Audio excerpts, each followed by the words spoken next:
The Orlando Magic are officially on a 2-game losing streak as they suffer another loss to the New York Knicks. That makes them 0-3 on the season against the Knicks. We're going to be talking about the game against the Miami Heat from last night, the game against the New York Knicks tonight, and Gary Harris back in the lineup. We're going to be talking about his injury update as well as Paolo Banchero, any sort of news going on with that. Plus, Coach Mosley just talked to everybody in the media that was available. We're going to be getting into that as well. Everything Orlando Magic is here on this channel, Magic Digest. So make sure that you guys subscribe to the channel. It's the easiest and best way to support us here. We're trying to build an Orlando Magic basketball community here on YouTube. Now, I haven't done this in a while, so right before we're going to get into everything that happened tonight and last night, 85.8% of you guys who are watching these videos aren't subscribed. It costs you zero money.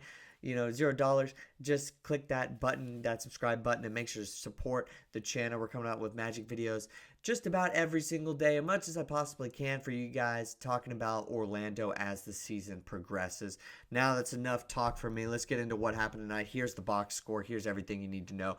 This was the starting lineup. It was De Silva, Bitadze, KCP, Jalen Suggs, and Anthony Black. And yes, if you're curious, that was a little bit different than what we are used to.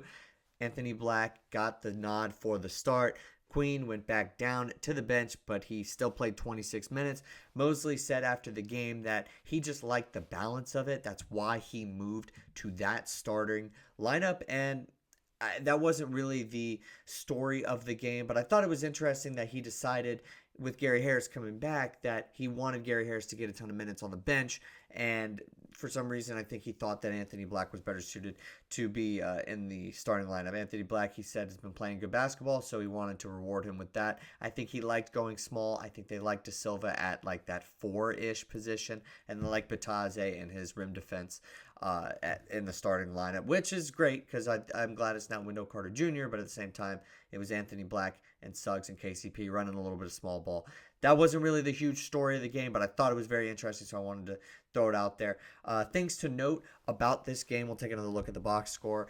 It's the threes. This team shot 10 of 33 from the three-point range. That usually would win the Orlando Magic a lot of basketball games. They are ranked second to last in the NBA in threes, but it was the 37% from the floor. That was huge. Too many threes, I think, essentially were probably still shot, even though we were 10 of 33, which, I mean, the bar is low, so maybe we'll take that. But I think overall, if you're going to play any game in the NBA, you're going to have to be able to shoot higher than 37% from the field to win. The Knicks only were 4 of 15 from the three-point line, and that was a door that was open, not taken advantage of by the Orlando Magic. Mosley cited turnovers as a huge factor for the loss against the Knicks tonight. He said, look, can't have it, got to clean it up. There were 8 in the third quarter. This game was tied at halftime. The Magic lost 108-85. This game was tied at half. It was the third quarter, 8 turnovers. The Orlando Magic didn't lose the turnover battle. They just also didn't have any offense to take advantage of the Knicks turnovers. The points off turnovers disparity was 24-10. And that's a problem within of itself that they're going to have to figure out. I think that's more. It says more so about the Knicks tonight. They were just able to get back on defense, stop any fast break opportunities for the Orlando Magic, and the Magic were just inept on offense in the second half. Especially, I believe we had 14 points in the third quarter. That's not going to cut it either.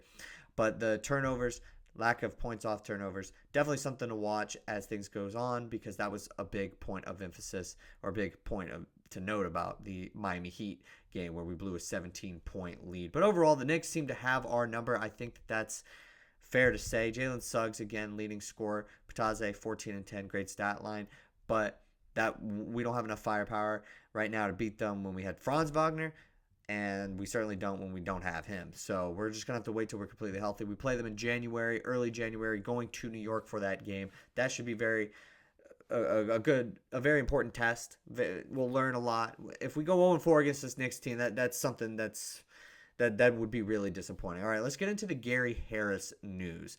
Now, it was reported right before the game. We kind of saw this potentially coming, that he was probable, and then he was able to play. That was super important. He's back from his left hamstring strain, and he was available tonight, and he played a ton. They did not ease this man back into the basketball that he played tonight. He played plenty of it. He had a lot of minutes in this game. And excuse me, I read Queen's minutes. He did not get 26 minutes for Queen, 15 minutes for Harris. Don't know if I mixed that up earlier, but Harris kind of was getting a little bit of cardio out there. Did not have a great plus minus, only 2 points for the game. Wasn't really aggressive. I think the most disappointing thing about Harris entering the lineup isn't just his lack of production, but compared to the minutes that he played, but it's the fact that it took away from Cole Anthony's minutes. And Cole Anthony, I think he's still kind of earning his keep a little bit with Jamahl Mosley after that really, really slow start at the beginning of the year. He only played 6 minutes. I would have changed that. That would have been my only note for Mosley. Wendell Carter Jr. got 17 minutes, and we'll take a look at the rest of the box score. And Jonathan Isaac got 17 minutes as well. Neither of those guys could get it going offensively. Bench points, again, are lower, less than needed, less than expected for the Orlando Magic again tonight. We'll have to monitor how Jamahl Mosley, that is, plays these guards in that rotation, because I don't think that tonight was the answer for Mosley. We also take a look. Corey Joseph got a little bit of run. That's too many guys. That's too many mouths to feed. That's too many ball handlers. Gary Harris hasn't been extremely productive this year, but if we're going to put him out there, maybe we give those minutes from Corey Joseph to Gary Harris. Maybe we make a decision there. We need somebody to play more. I think he's still trying to figure it out, but I was surprised that Gary Harris outpaced Cole Anthony as well as Corey Joseph in his first game back. Did want to highlight Jalen Suggs again, and wanted to say before I get into the Heat game, and we're talking a little bit about that, plus what it means for the Orlando Magic in the standings, that I'm eating the crow right now about Jalen Suggs. He's been playing extremely good basketball, and he is the guy that you can definitely rely on. Mo Wagner has been down now. We're missing a lot of scoring on the bench. Jalen Suggs has led the team in scoring 2 nights in a row. He had 29 points tonight, I believe, and he has just overall been an amazing player for this team. And I know there were a lot of people who said that he was going to be, but I was very skeptical. I didn't know how good he was going to be. Also wanted to highlight Bataze. This guy is the starting center and the best guy that we have for the position, no doubt about it, even over Wendell Carter Jr. and Jonathan Isaac. He finds a bit of a kind of a mesh of both of those players. Good offensively, good defensively, certainly a dominant rebounder. The rebounds in this game, the team was out-rebounded as well. Karl-Anthony Towns seems to always be able to control this team, but still overall good front court performance, specifically from Bataze. Stuff that we'll have to clean up if we play the Knicks again in the playoffs. That'll be a concern. The other points to note before I move on to the Heat game, another technical foul was issued this time, I believe, to Anthony Black. This is this kind of stuff that we're going to have to clean up a little bit as well. New York was up 91-77 at that point in the game, and there was just no reason for it. A little bit of frustration. Mosley waved the white flag with about 3.5 minutes to go. Did want to also point out that there was a "Let's Go Knicks" chant at the end of the game.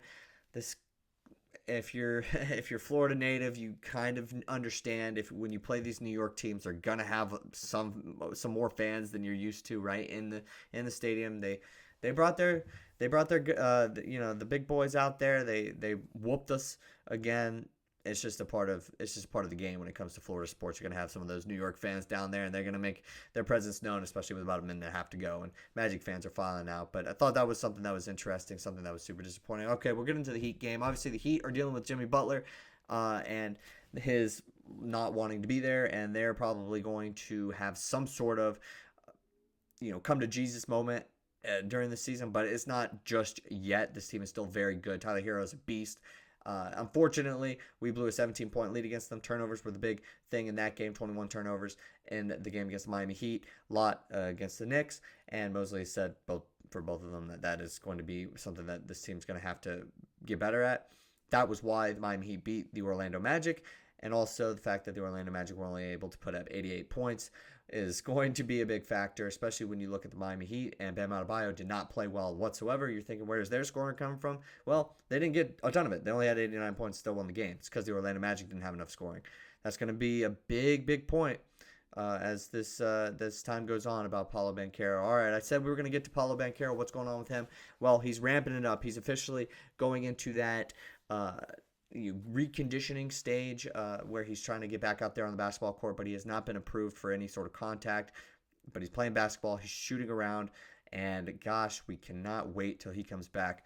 It won't happen this month, but it'll probably happen at some point, maybe in the second week of January. That's where I'm putting it out there. That is where, or what I'm predicting for Paolo Banchero. I'm saying the second week of January. So we'll give it maybe like the 10th of January, I think would be a pretty decent mark.